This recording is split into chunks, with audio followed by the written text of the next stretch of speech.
जय हिंद। दोस्तों, आज की वीडियो में हम चर्चा करेंगे 18 अक्टूबर 2024 की, यानी कि पिछली ट्रेडिंग सेशन की, जो हमें शुक्रवार के दिन देखने को मिली थी।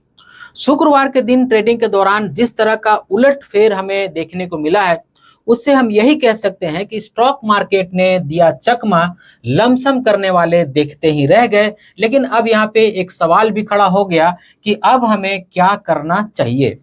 तो आज की वीडियो के अंदर में इन दो विषयों पर हम चर्चा करेंगे कि अब हमें क्या करना चाहिए और क्यों स्टॉक मार्केट ने शुक्रवार के दिन यानी कि 18 अक्टूबर 2024 के दिन चकमा दे दिया। और इस वीडियो के अंदर में एक बहुत ही महत्वपूर्ण जानकारी मैं आप सभी को दूंगा, जिसको जानना आपके लिए बहुत ही जरूरी है। तो इस वीडियो को बिल्कुल मिस मत कीजिएगा और इस वीडियो को पूरा देखिएगा। तो स्वागत है आप सभी का एक नई वीडियो में। आशा करता हूं आप सब अच्छे होंगे। मैं हूं अनवर अंसारी। चलिए पेश करते हैं। तो इस वीडियो में आगे बढ़ें उससे पहले थोड़ा सा अपने बारे में मैं आप सभी को बता दूं। मेरा नाम आपने जान ही लिया है, एक बार फिर से बता देता हूं। मेरा नाम है अनवर अंसारी और मैं एमपी के द्वारा यानी कि associations of mutual fund in India के द्वारा पूरी तरह से रजिस्टर्ड म्यूचुअल फंड का एडवाइजर डिस्ट्रीब्यूटर हूँ। मेरे पास एमपी के द्वारा दिया गया वैलिड एआरएन नंबर है, यानी कि एमपी का रजिस्ट्रेशन नंबर है।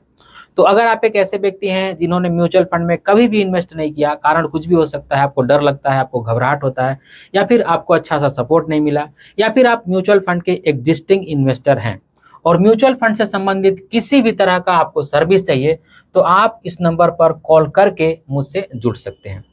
अब आते हैं अपनी वीडियो के टॉपिक के ऊपर। जैसा कि मैंने कहा कि आज की हमारी वीडियो का टॉपिक है कि स्टॉक मार्केट ने दिया चकमा, लमसम करने वाले देखते ही रह गए, अब हमें क्या करना चाहिए। तो सबसे पहले चकमा हमें कैसे मिला है वो देख लेते हैं, फिर उसके बाद हम ये भी बात करेंगे कि अब हमें क्या करना चाहिए। तो सबसे पहले मैं बात करूंगा 17 अक्टूबर 2024 के दिन, यानी कि 18 अक्टूबर से एक दिन पहले, जब गुरुवार के दिन हमें स्टॉक मार्केट में भी अच्छी खासी गिरावट देखने को मिली थी। उस दिन अगर हम एफआईआईज और डीआईएस की बात करें तो आप देख सकते हैं कि एफआईआईज के द्वारा यानी कि फॉरेन इंस्टीट्यूशनल इन्वेस्टर के द्वारा 7,421.40 करोड़ रुपए की बिकवाली देखने को मिली थी। तो आप कह सकते हैं कि मोटा मोटी अप्रोक्सीमेट 7,500 करोड़ रुपए की बिकवाली देखने को मिली थी। लेकिन उसके अगेंस्ट में डीआईएस की तरफ से 4,979 करोड़ रुपए की हमें खरीदारी भी देखने को मिली थी। तो मोटा मोटी आप कह सकते हैं कि 5,000 करोड़ रुपए की खरीदारी देखने को मिली थी। तो अंतर यहाँ पे नेट में जो है ना वो 2,400-2,500 करोड़ रुपए का आ रहा था, इसलिए हमें वहां पे अच्छी खासी गिरावट देखने को मिली थी। यानी कि 17 तारीख को स्टॉक मार्केट गिर करके ही बंद हुआ था, माइनस में बंद हुआ था। तो ऐसे में जिन भी लोगों को लमसम करना था ना, उन लोगों ने देखा कि भाई आज तो स्टॉक मार्केट गिरा और हम लमसम नहीं कर पाए। तो उन लोगों को इंतजार था कि भाई अगली बार जब भी मार्केट गिरेगी तो हम लमसम करेंगे। और ठीक उसके अगले दिन 18 तारीख के दिन, जिस दिन हमें स्टॉक मार्केट ने चकमा दिया, उस दिन जैसे ही स्टॉक मार्केट खुलती है हमें अच्छी खासी स्टॉक मार्केट में गिरावट देखने को मिलती है। ऐसा लग रहा था कि आज स्टॉक मार्केट में हमें बहुत बड़ी गिरावट देखने को मिलेगी। लेकिन दिन जैसे जैसे बीतता गया वैसे वैसे स्टॉक मार्केट रिकवर करते गया और आखिर में स्टॉक मार्केट पूरा ही रिकवर कर गया और कुछ कुछ इंडेक्स तो प्लस में भी बंद हुए। तो उस दिन की अगर मैं डेटा की बात करूं यानी कि 18 अक्टूबर की बात करूं, तो उस दिन एफआईआईज के द्वारा 5,485 करोड़ रुपए यानी कि ऑलमोस्ट कह सकते हैं कि 5,500 करोड़ रुपए की बिकवाली देखने को मिली थी। इसके अगेंस्ट में अगर डीआईएस की बात की जाए यानी कि डोमेस्टिक इंस्टीट्यूशनल इन्वेस्टर, हमारे और आपके जैसे लोग, म्यूचुअल फंड और इंश्योरेंस वाले, तो यहाँ पे देख सकते हैं कि 5,200 करोड़ रुपए की खरीदारी भी हो गई। यानी कि अगर अंतर देखा जाए तो सिर्फ लगभग 200 से 300 करोड़ रुपए का बच गया। यानी कि जितनी बिकवाली हुई उतना ही खरीदारी हो गई। तो स्टॉक मार्केट माइनस में कहां से रहेगा, स्टॉक मार्केट गिरावट में कहां से रहेगा। स्टॉक मार्केट पूरी तरह से रिकवर कर गया और उस दिन कई इंडेक्स प्लस में बंद हुए। तो ऐसे में अब यहाँ पे आप साफ साफ देख सकते हैं कि जो डीआईएस का नंबर है वो प्लस में यहाँ पे दिख रहा है, यानी कि इतना खरीदारी हुई है। तो ये बात तो अब कहने की जरूरत नहीं है कि लोगों ने उस दिन पैसा लगाया है। लोगों ने उस दिन पैसा जम करके लगाया, इसी वजह से स्टॉक मार्केट रिकवर कर गया। लेकिन जो भी लोग ये सोच करके पैसा लगाए कि 18 अक्टूबर को स्टॉक मार्केट में अच्छी गिरावट हो रही है, आज हम पैसा इन्वेस्ट करेंगे तो आज हमें कम प्राइस पर एनएवी मिलेगी, लेकिन वैसा हुआ नहीं। अब इन्वेस्ट कर दिया तो अच्छी बात है, आज नहीं कल आपको इसका बेनिफिट मिलेगा, लेकिन जो तत्कालिक बेनिफिट होता है, हम गिरावट में जो सस्ते रेट पर एनएवी लेते हैं, उसका बेनिफिट हमें नहीं मिला। इसीलिए मैं कह सकता हूं कि स्टॉक मार्केट ने चकमा दे दिया। इसीलिए मैंने ये टाइटल दिया, क्योंकि अच्छा खासा यहाँ पे खरीदारी हुई तो भाई स्टॉक मार्केट रिकवर कर गया और होना भी चाहिए, ठीक है। तो इस तरह से हमें 2 दिनों के अंदर में कुछ डेटा देखने को मिला है। तो अब हमारा एक सवाल यहाँ पे बरकरार रह जाता है कि अब हमें क्या करना चाहिए। तो इस पर मैं अभी आता हूं। उससे पहले कुछ डेटा यहाँ पे आप देख सकते हैं, तो इस डेटा को मैं अभी आपको बताऊं उससे पहले कुछ और बातें कर लेते हैं। जैसे अगर आप हमारे रेगुलर व्यूअर होंगे तो कुछ पहले के वीडियो में मैंने ये चर्चा किया था। मैं हमेशा जब भी मुझे टाइम मिलता है तो मैं बिजनेस न्यूज चैनल देखता हूं। हमारे देश में जो एक सबसे बड़ी बिजनेस न्यूज चैनल है, जिसके मैनेजिंग एडिटर डायरेक्टर जो है अनिल सिंह भी है, वो एक इंटरव्यू कर रहे थे। उस इंटरव्यू में कोटक म्यूचुअल फंड के हेड है, तो उन्होंने कहा कि देखिए भाई, ये जो बिकवाली वगैरह हो रही है, खरीदारी वगैरह हो रही है, वो सब तो ठीक है, लेकिन इस तेजी में ना जो अभी हमें ग्रोथ देखने को मिल रहा है, जो रिटर्न देखने को मिल रहा है, उसमें ऐसे भी लोग इन्वॉल्व हो गए हैं ना, जिनको म्यूचुअल फंड स्टॉक मार्केट की समझ नहीं है। तो ऐसे में अगर इस तरह के लोग स्टॉक मार्केट में एंट्री कर देंगे तो ये भी स्टॉक मार्केट के लिए कहीं ना कहीं दिक्कत वाली बात हो जाएगी। चलिए मैं एक डेटा और दिखाता हूं जिसको जानना आपके लिए बहुत ही जरूरी है। यहाँ पे मैंने डे वाइज आपको FIS DIS का डेटा दिखाया, यहाँ पे ईयरली है, यानी कि सिर्फ मैं 2024 के बारे में आपको बता रहा हूँ। और बहुत सारे यूट्यूबर के माध्यम से आपने जान भी लिया होगा इसके बारे में, तो खैर मुझे ये बताना उद्देश्य नहीं है कि 4 लाख करोड़ रुपए की खरीदारी इस साल में हुई है। इसके पीछे कारण क्या है वो मैं आप सभी को बताऊंगा। तो देखिए FIS, अगर मैं 2024 की बात करूं, जिसमें अभी अक्टूबर का पूरा लगभग आधा महीना बचा भी हुआ है, तो अभी आप कह सकते हैं कि अक्टूबर का आधा महीना बचा है, फिर नवंबर और दिसंबर भी बचा हुआ है, और फाइनेंशियल ईयर के हिसाब से देखेंगे तो अभी तो और समय बचा हुआ है। तो अगर मैं एग्जैक्ट 2024 की बात करूं, अभी तक जितने भी ट्रेडिंग सेशन हुए हैं उसके हिसाब से ये जो FIS है, उन्होंने लगभग 2 लाख करोड़ रुपए का जो स्टॉक्स है या फिर माल है, जो होल्डिंग है इनके पास, वो बेच चुके हैं। और इसके अगेंस्ट में 4 लाख करोड़ रुपए का DIS ने खरीद लिया है, जो कि अब तक का हाईएस्ट नंबर है। हाईएस्ट नंबर ये जरूर है, लेकिन इससे पीछे भी अच्छी खासी खरीदारी हुई है। किसी साल 1 लाख करोड़, किसी साल 2 लाख करोड़, किसी साल 3 लाख करोड़। तो इस तरह की खरीदारी जो है वो होते ही आ रही है, लेकिन इस साल 2024 में ये हाईएस्ट आंकड़ा है। तो यहां तक तो ठीक है कि भाई अच्छा खासा खरीदारी हो रही है, लेकिन ये जो खरीदी हो रही है ना, परचेज हो रही है, या फिर पैसा जो लगाया जा रहा है, जो इन्वेस्टमेंट हो रहा है, अभी हम 2024 की बात करें या फिर इससे पहले की भी बात करें, तो इसमें मेरे ख्याल से 3 तरह के लोग हैं। ये थिंक देखिए पूरी तरह से मेरी है, ये राय मेरी पर्सनली राय है। इससे आप चाहें तो पूरी तरह से डिसएग्री कर सकते हैं, मैं आपके ऊपर बिल्कुल भी नहीं थोप रहा हूं। मानना नहीं मानना आपके ऊपर में है, और मैं गलत भी साबित हो सकता हूं, इसमें भी मेरे को कोई संकोच नहीं है कहने में। तो मुझे लगता है कि ये जो परचेजिंग हो रही है या फिर खरीदी हो रही है, इसमें 3 तरह के लोग हैं।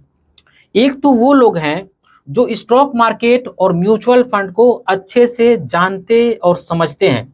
ऐसे मेरे ख्याल से 33% लोग हैं जो स्टॉक मार्केट में अपना पैसा लगा रहे हैं, और 33% लोग ऐसे हैं जिनको स्टॉक मार्केट के बारे में उतनी समझ नहीं है, लेकिन इतना वो जरूर जानते हैं कि भाई हमारे भविष्य को सुनिश्चित करने के लिए, हमारे गोल को अचीव करने के लिए हमें निवेश करना चाहिए। स्टॉक मार्केट में उतार चढ़ाव होता है, इस बात से कोई फर्क नहीं पड़ता, हमारे SIP है जा रही है, जब मार्केट गिरेगा थोड़ा बहुत लमसम कर दूंगा। तो इस तरह के लोग हैं जो अपने दिनचर्या में बहुत ज्यादा बिजी हैं, लेकिन वो जानते हैं कि भाई निवेश करना है तो करना है, ठीक है, ये एक्सपर्ट नहीं है। और तीसरे वो लोग हैं ना जो स्टॉक मार्केट के बुल रन को देख करके आए हैं। उनको स्टॉक मार्केट का ABCD कुछ भी पता नहीं है, वो सिर्फ ये जानते हैं कि स्टॉक मार्केट में अगर हम पैसा लगाएंगे तो यहाँ से हमको फायदा होगा, लोगों को फायदा हुआ है, लोगों का पैसा देख करके वो यहाँ पे पैसा लगाए हैं। यहाँ पे ऐसे कई लोग हैं जिनको ये तक मालूम नहीं है कि स्टॉक मार्केट में लॉस हो सकता है या फिर उतार चढ़ाव होता है। ऐसे भी लोग यहाँ पे पैसा लगा करके रखे हुए हैं। तो इस तरह के मेरे ख्याल से 33% के आसपास में लोग हैं। और इस बात का पता और इस बात को बल और यहां से मिलता है कि जिस तरह का हम फोलियो क्रिएशन देख रहे हैं म्यूचुअल फंड इंडस्ट्री में, और जिस तरह का डीमेट अकाउंट खुलते जा रहा है लगातार बेतहाशा, उससे भी इस बात को बल मिलता है। तो कम से कम मेरे ख्याल से 25 से 30% के आसपास में लोग ऐसे हैं जिनको स्टॉक मार्केट के बारे में, म्यूचुअल फंड के बारे में समझ नहीं है। सिर्फ देखा देखी में वो स्टॉक मार्केट में अपना पैसा लगा रहे हैं, या फिर अवसरवादी हैं, उनको लगा कि पैसा यहाँ पे लगा देंगे तो हमको फायदा होगा, तो पैसा यहाँ पे लगा दिया है। तो अभी तक जो समस्या थी ना, वो ये समस्या थी कि अभी तक हम DII से लड़ रहे थे, यानी कि डोमेस्टिक इंस्टीट्यूशनल FII से लड़ रहे थे, यानी कि फॉरेन इंस्टीट्यूशनल इन्वेस्टर, जो बाहर देश के जो संस्थागत निवेशक हैं उनसे लड़ रहे थे, उनके बिकवाली के अगेंस्ट में हम परचेज कर रहे थे। लेकिन स्टॉक मार्केट में कभी भी ईश्वर न करे ऐसी सिचुएशन आती है कि वाकई में स्टॉक मार्केट गिर जाता है, तो हमें FII से तो लड़ना ही है। अब ये जो 33% नासमझ लोग हैं ना, इनसे भी हमें लड़ना होगा, क्योंकि ये तो डरे घबराए हुए लोग हैं, इनको मालूम नहीं है स्टॉक मार्केट के बारे में, म्यूचुअल फंड के बारे में। जब स्टॉक मार्केट गिरेगा तो एफआईआई की सेलिंग अलग और डीआईआई की, सॉरी, ये जो ना समझ लोग हैं इनकी सेलिंग अलग। तो इन दोनों की ही सेलिंग को हमें जो है वो ऑब्जर्व करना होगा, जिसको मेरे ख्याल से थोड़ा सा मुश्किल पड़ सकता है, थोड़ा सा भारी पड़ सकता है। तो स्टॉक मार्केट में कभी भी अगर बड़ी गिरावट आती है दोस्तों, तो इसका एक कारण ये जो 33% लोग हैं ये भी हो सकते हैं।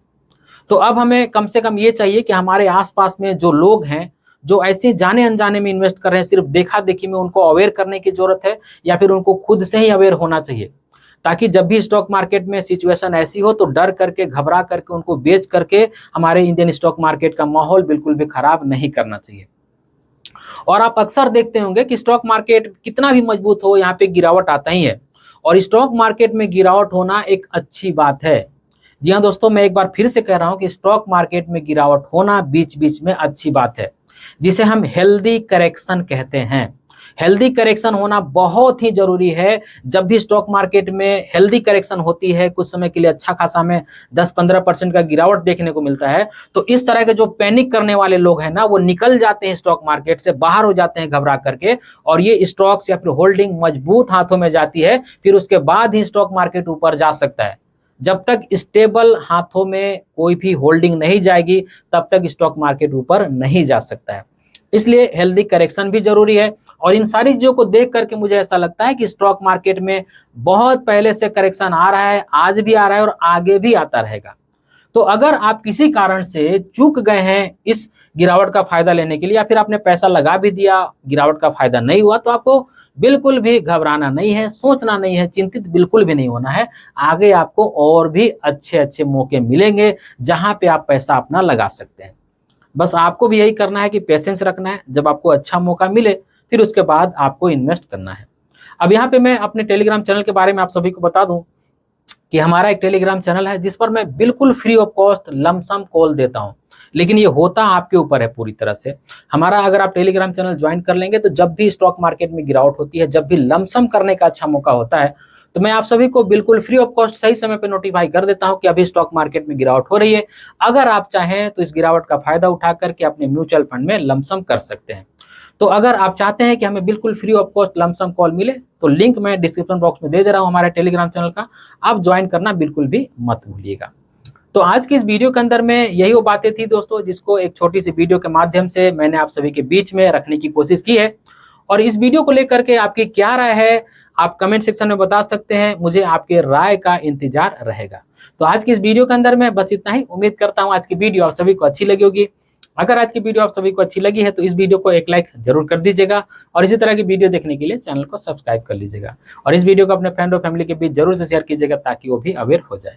इस वीडियो का आखिर में बस मैं आपसे इतना ही कहना चाहता हूँ कि अपना और अपने फैमिली का बहुत ख्याल रखिएगा। मैं मिलूंगा इसी तरह के किसी और वीडियो में, तब तक के लिए बाय।